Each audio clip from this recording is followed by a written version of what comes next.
रिफ्ता मोहतरम, अस्सलाम वालेकुम व रहमतुल्लाहि व बरकातहू।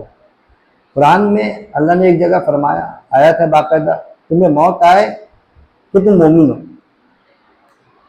कि जिंदगी भर ईमान पर कायम रहा और मौत के वक्त अगर किसी मामले में फंस गया और ईमान चले गया उसका कि भाई दोज़खी मिलना है मेरे भाई, या जिंदगी भर ईमान पर कायम नहीं रहा लेकिन मौत का फरिश्ता आने के पहले मौत के वक्त ईमान ला लिया, चाहे 1 घंटा पहले लाए कि 1 मिनट पहले लाए, मौत का फरिश्ते की एंट्री के पहले,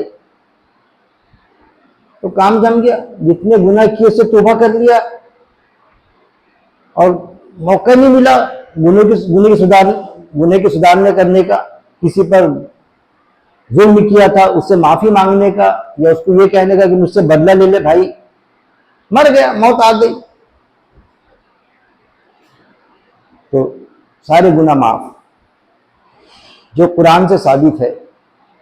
सूरह यूनुस आयत नंबर 90-91 देख लेना आपने, साफ अंदाज में बताया गया फिरौन के बारे में कि फिरौन जब दरियाए नील में उसके पूरे लश्कर के साथ में गर्क हुआ ना, तो मरते वक्त उसने ईमान लाया।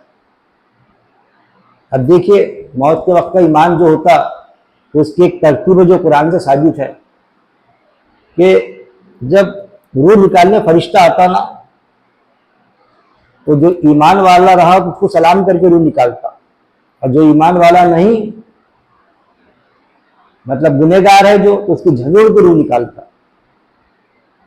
और वो जो मौत का फरिश्ता रूह निकालता, उसकी रूह वो वक्त उस फरिश्ते को मालूम है, जिसकी रूह निकलती उसको मालूम और अल्लाह को मालूम, ना किसी नबी को मालूम, ना किसी रसूल को, ना दुनिया के किसी शख्स को नहीं मालूम,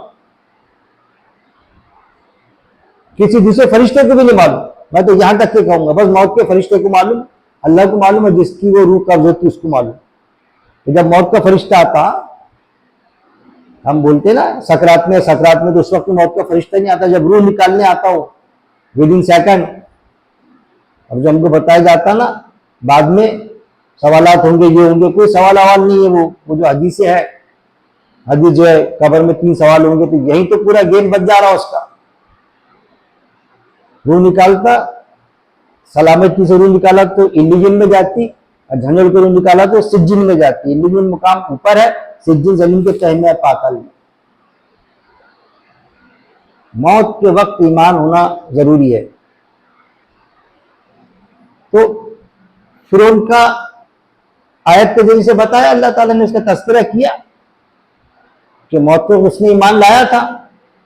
जो भी शख्स फरिश्ते की मौत के वक्त में ईमान लाएगा, फरिश्ते की रूह कब्ज करते वक्त में, जाहिर है आयत मौजूद है, वो फिरौन के साथी में से रहेगा, उसका ईमान थोड़ी कबूल होगा। फिर फिरौन की बॉडी लाश इबरत के लिए भी रख दी अल्लाह ताला ने दुनिया में कि देखो ऐसे शख्स की। हमको जो बताया जाता ना, कुरान की तरतीब के अलावा कुछ अलग तरतीबें हमको बताई जाती, उन तरतीबों से, उन शक्लों से निकले हम, बचे उससे। अल्लाह से दुआ है कि अल्लाह रब्बुल इज्जत हमको कुरान पढ़ने, तर्जुमे के साथ पढ़ने, एक एक आयत पर गौर तदब्बुर करने, और गौर तदब्बुर के बाद में उसका अमल करने, मौत तक उस अमल पर जमे रहने की मेरा मालिक हम सबको तौफीक दे। आखिर दावाना अनिल हम्दुलिल्लाहि रब्बिल आलमीन।